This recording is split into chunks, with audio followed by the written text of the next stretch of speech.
Hello everyone, welcome to my channel. तो देखो हम लोग 10th CBSE का स्टैंडर्ड मैथ्स पढ़ रहे हैं। स्टैंडर्ड मैथ्स, ठीक है। तो ये 2024 का पेपर सॉल्व करेंगे। तो देखो अभी क्वेश्चन नंबर 27 सॉल्व करना है। 3 coins are tossed simultaneously, ठीक है। तो what is the probability of getting at least one head? तो 3 कॉइन है, 3 कॉइन को टॉस करेंगे। तो पहले जितना प्रोबेबिलिटी आउटकम वो लिख लेता हूँ। 3 कॉइन्स आर टॉस्ड, ठीक है, साइमल्टेनियसली, ठीक है। देयरफॉर ऑल पॉसिबल आउटकम्स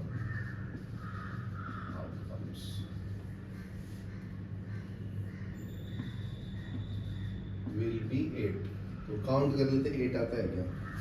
तो फर्स्ट कॉम्बिनेशन में हेड हेड हेड आ सकता है। फिर क्या आ सकता है, हेड हेड टेल, फिर हेड टेल टेल टेल, बराबर है। ये 3 लिख दिया लगातार। अभी उल्टा लिखो, टेल टेल टेल आ सकता है, टेल टेल हेड आ सकता है, टेल हेड हेड आ सकता है ना। कितना हो गया, 1 2 3 4 ना।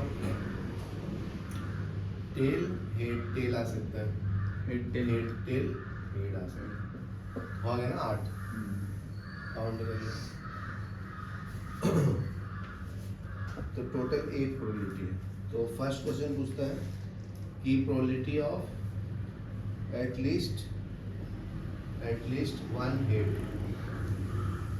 ठीक है। तो 1 हेड, एक हेड आना चाहिए। तो कितने में 1 हेड है, इसको छोड़कर सब में एक हेड है ना। तो टोटल 7 काउंट है, 1 2 3 4 5 6 7। ये आएगा 7/8, ठीक है। सेकंड देखो, फिर क्या बोला है, exactly 2 tails, probability of getting exactly 2 tales.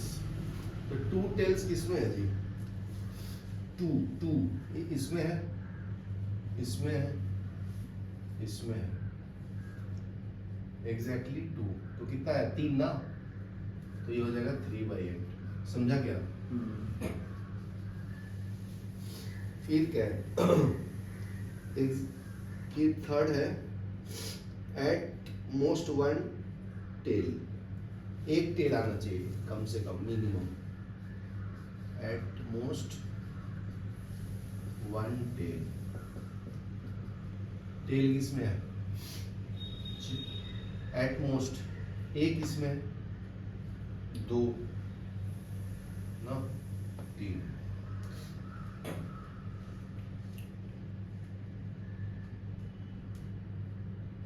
एक मिनिमम 1 टेल होना चाहिए, समझा। तो कितने में है जी बताओ, 1 2 3। तो इसका आंसर 4 क्या बोल रहा है, एट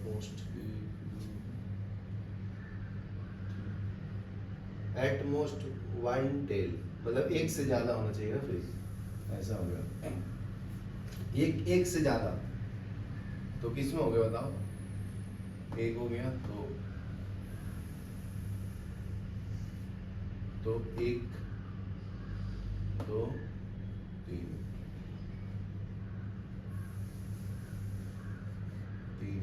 4 आ रहा है, 1 2 3, ये 4 ना। ये तो काउंट कर लिया ना, तो इसको लिया। तो ये 4/8 आता है। इसका सेकंड क्वेश्चन और में देखो, 27 का और का बी में question. A box contain 90 discs which are numbered from 1 to 9, ठीक है। एक बॉक्स है ऐसा, उसमें 90 डिस्क है, उसमें लिखा है 1 to 90।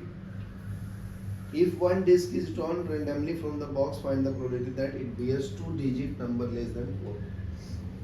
1 डिजिट निकालना है, ठीक है,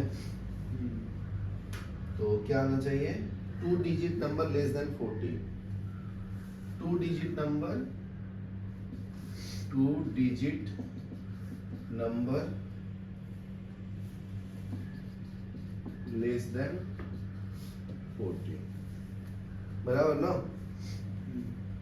तो देख लो probability of getting 2 digit less than 40, तो स्टार्टिंग होगा 11 से, 11 12 ऐसे like that, like 39, less than 40 है ना इसलिए 39 लिया।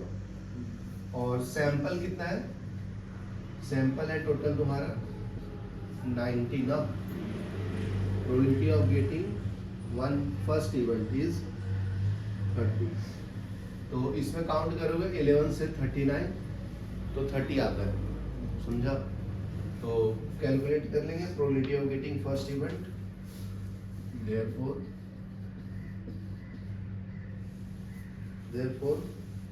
probability of getting E1 is equal to NE upon NS is equal to 30 by 90 1/3।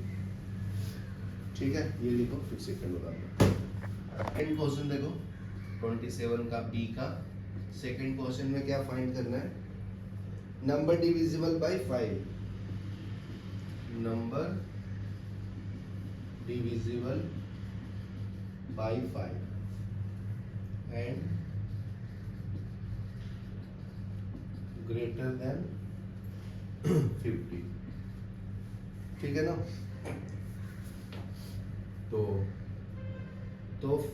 क्या बोला है, ग्रेटर देन 50 होना चाहिए, तो 55 से चालू होगा ना, फिर समझा, 55 60 65 फिर क्या आएगा 70 75 80 85 एंड 90।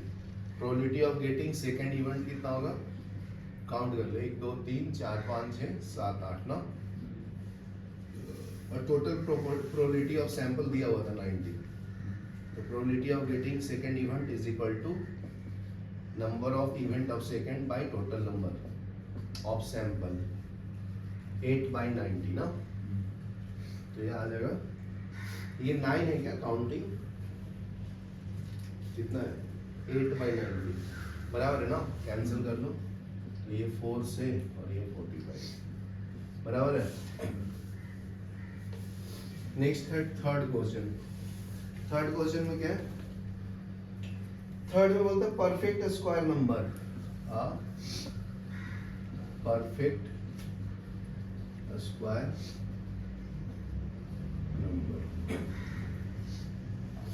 परफेक्ट स्क्वायर में कौन कौन आता है जी, इवेंट ऑफ थर्ड ना, तो 1 का स्क्वायर 1 ही होता है, 2 का स्क्वायर 4 होता है ना, 3 का स्क्वायर 9 होता है, फिर 16 फिर 25, बराबर है 36 49, बराबर है 64 81।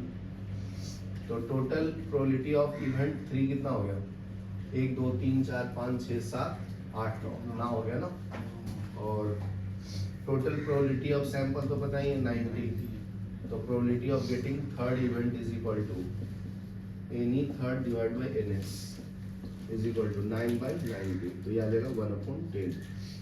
चलो लिख लो।